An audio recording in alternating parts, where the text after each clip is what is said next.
नमस्कार जैन प्यारे साथियों, कैसे हैं आप सभी लोग। मैं उम्मीद करता हूं आप सभी लोग बहुत अच्छे होंगे। आपका बहुत बहुत स्वागत है आपके अपने एसएससी उत्कर्ष परिवार में। देखिए, सीआरपीएफ की वैकेंसी, बड़ी वैकेंसी, धमाकेदार वैकेंसी, जिसके फॉर्म भरना आज से स्टार्ट हो गए हैं। मैंने पहले भी एक वीडियो इसके ऊपर बनाई थी, तकरीबन अच्छे खासे लोगों ने इस वीडियो को देखा था और वहाँ पे विद्यार्थियों की बेसिकली ये डिमांड थी कि सर फॉर्म भरना कब से स्टार्ट हो रहे हैं।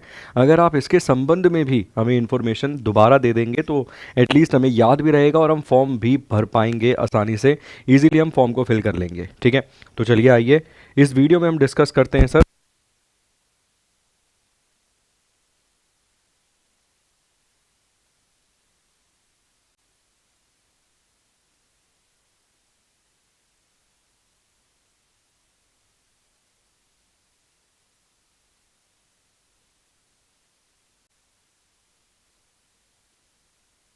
चलिए जी, तो बहुत सारे लोगों की बेसिकली ये मांग थी, बहुत सारे विद्यार्थियों की डिमांड थी।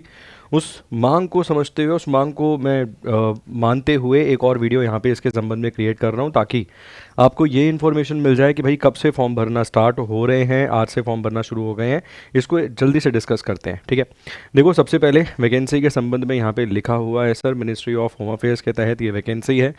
ठीक है जी, अगर हम बात करें CRPF central reserve police force की ये वैकेंसी आपको मिल रही है। एप्लीकेशन फॉर्म जो है भरना स्टार्ट हो रहे हैं 20 अप्रैल, मतलब आज की जो डेट, आज की जो तारीख आपको दिख रही है, ये बहुत महत्वपूर्ण है। आज की डेट, आज की तारीख से यहाँ पर ये फॉर्म भरना स्टार्ट हो गए हैं, मतलब 20/4/2026 से। लास्ट डेट यहाँ पे बताई गई है सर 19/5/2026। लास्ट डेट तक मत जाइएगा, मेरी निजी राय है सर, क्योंकि कई बार हम इंतज़ार ही करते रहते हैं और इंतज़ार करने वाले को अक्सर ज़्यादा कुछ मिलता नहीं है जीवन में, तो इंतज़ार मत करिएगा। Form as soon as possible, आज कल में ही फॉर्म को फिल कर देना। ठीक है, अब अगर हम बात करें sir, the recruitment process will be consist of physical efficiency test. उसके बाद पहले इसमें फिजिकल होगा, फिर होगा कंप्यूटर बेस्ड टेस्ट आपका सीबीटी। ट्रेड का टेस्ट होगा सर, जिस भी ट्रेड से, मतलब मान लीजिए आईटीआई वाला जो छात्र फॉर्म भर रहा है, जिस ट्रेड से फॉर्म भर रहा है उसका वो टेस्ट होगा। फिर डॉक्यूमेंट वेरिफिकेशन और मेडिकल एग्जामिनेशन, इसके बेसिस पर आपका सिलेक्शन होगा। मगर पहले फर्स्ट जो प्रोसेस है सर यहाँ पर, वो है फिजिकल टेस्ट की। ये ध्यान रखना, मतलब फिजिकल एफिशिएंसी टेस्ट की। एप्लीकेशन ऑनलाइन आपको, मतलब फॉर्म जो है आपके ऑनलाइन फिल किए जाएंगे, ये ध्यान रखिएगा। एक बार दोबारा बता रखा है कि एग्ज़ाम किस तरीके से, या सिलेक्शन का जो प्रोसेस है वो क्या है। ठीक है जी, जो एग्ज़ाम आपका कंडक्ट करवाया जाएगा वो हिंदी इंग्लिश दोनों ही भाषाओं में आपको मुहैया करवाया जाएगा।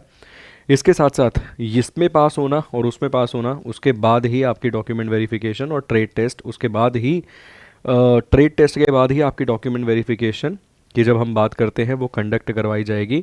ये थोड़ा ध्यान रखिएगा। ठीक है, कैटेगरी वैकेंसीज बताई गई हैं, टेक्निकल और ट्रेडमेंट की यहाँ पे वैकेंसी है, अच्छी खासी वैकेंसी है। लगभग लगभग भारत के हर राज्य और केंद्र शासित प्रदेश या संघ शासित प्रदेश के तहत ये वैकेंसी आपको देखने के लिए मिल जाती है। ठीक है, चलिए आगे बढ़ते हैं सर, स्टेप बाय स्टेप देखते हैं। लेवल 3 के आधार पे यहाँ पे सैलरी है 21,700 से लेके 69,100। देखो सेंट्रल गवर्नमेंट की नौकरी है। जो 21,700 लिखा हुआ है ना, ये तकरीबन तकरीबन मानिए, मैंने रिसेंटली एक नोटिस पढ़ा था, उसमें कहा गया है 3.38 के आसपास का फिटमेंट फैक्टर काम करेगा, मतलब 3 गुना हो जाएगी बेसिक पे। एक अंदाज़न उसमें बताया गया भाई, और वो गवर्नमेंट का ही डॉक्यूमेंट था। तो अगर 3 गुना हो जाएगी तो यकीनन आपकी सैलरी इसमें 75-80 हज़ार के आसपास तब हो सकती है, आफ्टर 8th पे कमीशन, 8वां वेतन आयोग लागू होने के बाद। तो भैया लेवल पे तो बहुत बढ़िया है नौकरी का। अगर आप एलिजिबल होंगे तो मेरी पर्सनल रिकमेंडेशन है, फॉर्म ज़रूर भरिएगा। टोटल वैकेंसी हैं 9,175, जिसमें पुरुषों के लिए 9,096 वैकेंसी और महिलाओं के लिए 79 वैकेंसीज़ हैं केवल इसमें। मगर महिलाएं जो एलिजिबल होंगी प्लीज़ फॉर्म फिल करिएगा। ठीक है, क्योंकि कई बार ऐसे सोचते सोचते ना कि महिलाओं की तो 79 है, फीमेल फॉर्म ही नहीं भरती हैं, और कई बार ये वैकेंसी फिर सबसे आसान हो जाती है इसमें नौकरी लगना, तो फॉर्म भरिएगा। ठीक, चलिए जी, देखो अंडमान निकोबार के तहत एक ड्राइवर की वैकेंसी है। अरुणाचल प्रदेश में सर 2, यहाँ पे बगलर, इसके अलावा 2 कुक, 9 ड्राइवर, 4 मोटर व्हीकल या मोटर मैकेनिक व्हीकल, इसके अलावा 1 सफाई कर्मचारी और 2 वाटर कैरियर। ये टोटल वैकेंसी आपको मिलती है अरुणाचल प्रदेश में 20। आंध्र प्रदेश में 554 वैकेंसी हैं, असम में 286, बिहार के अंदर 694 वैकेंसी हैं, चंडीगढ़ में 7, छत्तीसगढ़ में 205, दादर नगर हवेली में 1 है सर, दिल्ली के अंदर 114 वैकेंसी हैं भाई। बहुत बढ़िया नंबर है, 114 वैकेंसी दिल्ली में है। इसके बाद गोवा के अंदर 16 वैकेंसी है, गुजरात के अंदर 449 है, इसके बाद है सर हरियाणा जहाँ पे 152 है, हिमाचल प्रदेश में 42 हैं, जम्मू एंड कश्मीर में भी 167 वैकेंसी हैं, झारखंड में 255 है सर, कर्नाटका में 466, केरल में 304, महाराष्ट्र में 680, अब तक सबसे ज़्यादा बिहार में थी। ठीक है, मणिपुर में 47 है सर, मेघालय में 52 है, इसके अलावा मिजोरम में 14 है, मध्य प्रदेश में 449, नागालैंड में 86 है, उड़ीसा में कुल मिला के 286 हैं, पुडुचेरी के अंदर 11 वैकेंसी है सर, इसके अलावा पंजाब में 243 हैं, राजस्थान में 430 हैं। एक चीज़ नोटिस करना, देखो यार, मतलब मैं ये अपने निजी एक्सपीरियंस से बता रहा हूँ। देखो, राजस्थान का जो विद्यार्थी होता है ना सर, वो फोर्स की तैयारी करता ही है, वो जीडी की तैयारी बड़ी लगन से करता है। इसके अलावा जो भी जैसे सीपीओ का एग्ज़ाम हो गया, इसके अलावा भी जो एग्ज़ाम निकलते हैं ना फोर्स से संबंधित, उसकी तैयारी ये लोग भाई जी जान से करते हैं। मैं भी राजस्थान से हूँ तो मैं इस चीज़ को समझ सकता हूँ। ठीक है, कद काठी अगर आपकी है, अकॉर्डिंग जो फिजिकल मांगा गया है वो अगर आपके पास है तो यकीनन फॉर्म भरिएगा, और 430 राजस्थान में है। अब एक और चीज़ नोटिस करिएगा सर, इसमें एक और चीज़, मैं उस राज्य को बेसिकली मानता हूँ सर, बेसिकली ऐसा राज्य जहाँ पर विद्यार्थी ना मतलब एकदम जी जान लगा देता है सर रेलवे जैसी नौकरियों के लिए, वो बिहार राज्य है। ठीक है, बिहार में 694 वैकेंसी, मतलब ये भी इस प्रकार की नौकरियों में ज़्यादा दिलचस्पी रखते हैं, तो 694 वैकेंसी यहाँ पर इनके लिए है। इसके अलावा छत्तीसगढ़ में भी अगर आप देखेंगे सर 205 वैकेंसी है, यहाँ का विद्यार्थी भी तकरीबन ऐसी सेवाओं के लिए बिल्कुल एकदम तैयार रहता है और ऐसी नौकरियां लेना चाहता है, उसके लिए वो लगातार मेहनत करते हैं। इसके साथ साथ अगर मैं बात करूं सर, तो अपना राज्य जो यहाँ पर मिल जाएगा सर, ठीक है जी, सिक्किम में अगर आप देखेंगे सर 7 वैकेंसी यहाँ पर आपको देखने के लिए मिल रही है। ठीक है जी, सिक्किम में कितनी वैकेंसी थी, सिक्किम में यहाँ पे 7 वैकेंसी थी। ठीक है, बाकी और भी अच्छी वैकेंसी है। देखो, मैं पर्टिकुलरली ये नहीं कह रहा हूँ कि यही लोग फॉर्म भरें, आप सब फॉर्म भरिए, मगर मैं नंबर ऑफ़ वैकेंसीज़ के हिसाब से बता रहा हूँ।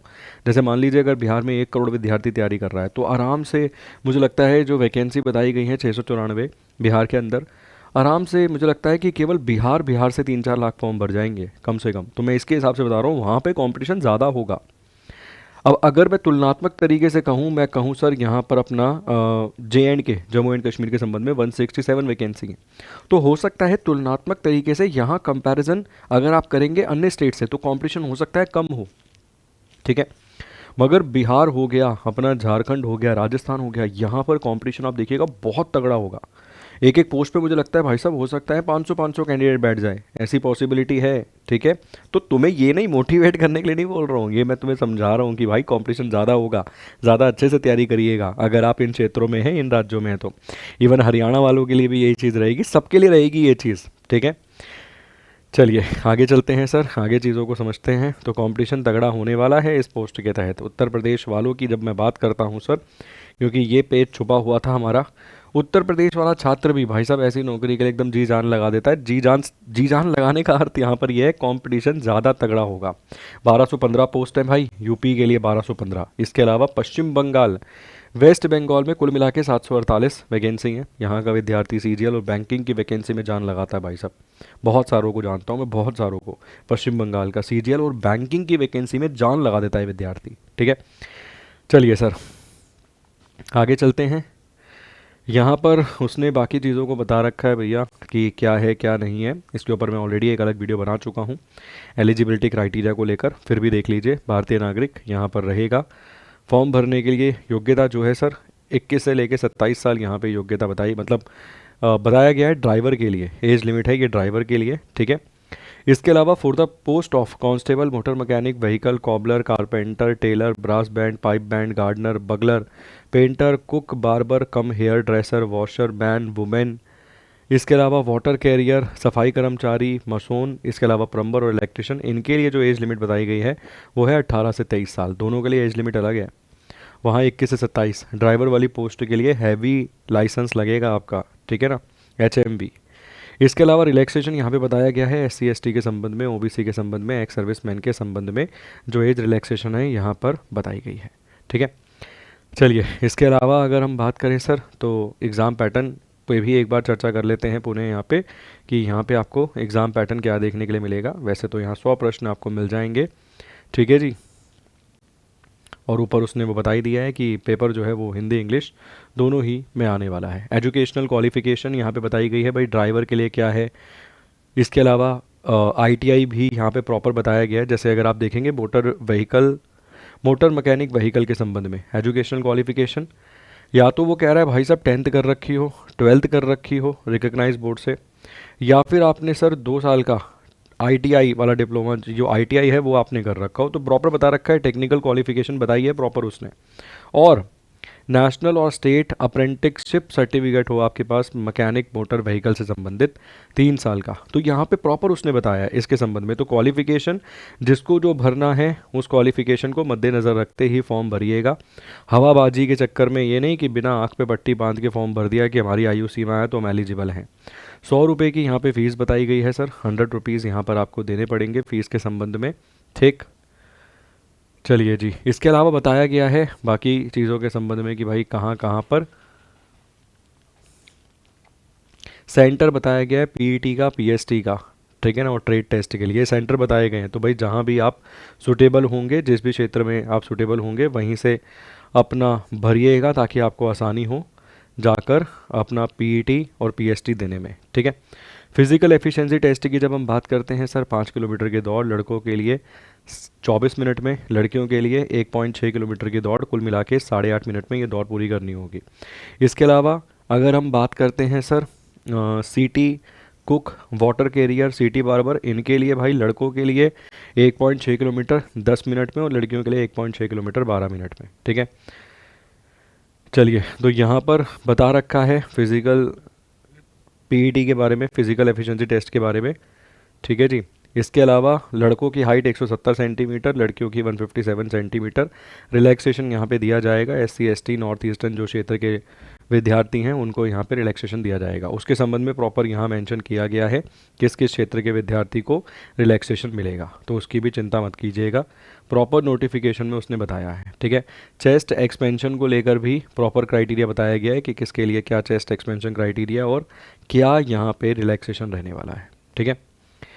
चलिए, इसके अलावा ये रहे वो 100 प्रश्न, 25 25 25 25, नंबर भी 25 25 25 और 2 घंटे का समय। General reasoning, general knowledge, elementary mathematics और हिंदी इंग्लिश, ठीक है।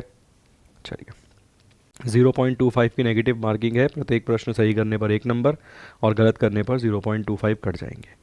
आप फॉर्म फिल करेंगे तो आपको देखना है कौन सा सेंटर कहाँ आपको चाहिए, किस क्षेत्र से फॉर्म फिल कर रहे हैं, इन सब चीज़ों को मद्देनज़र रखते हुए ही फॉर्म भरना है। आंखों पे ब्लाइंड फोल्ड करके फॉर्म नहीं भरना है, ठीक है। ये भाई ध्यान रखना, छोटी सी चीज़ है मगर बहुत इंपॉर्टेंट है, क्योंकि फॉर्म अगर सही भरोगे तभी तो नौकरी की उम्मीद करोगे, फॉर्म ही गलत भर बैठोगे तो उम्मीद ही कहाँ से करोगे, ठीक है।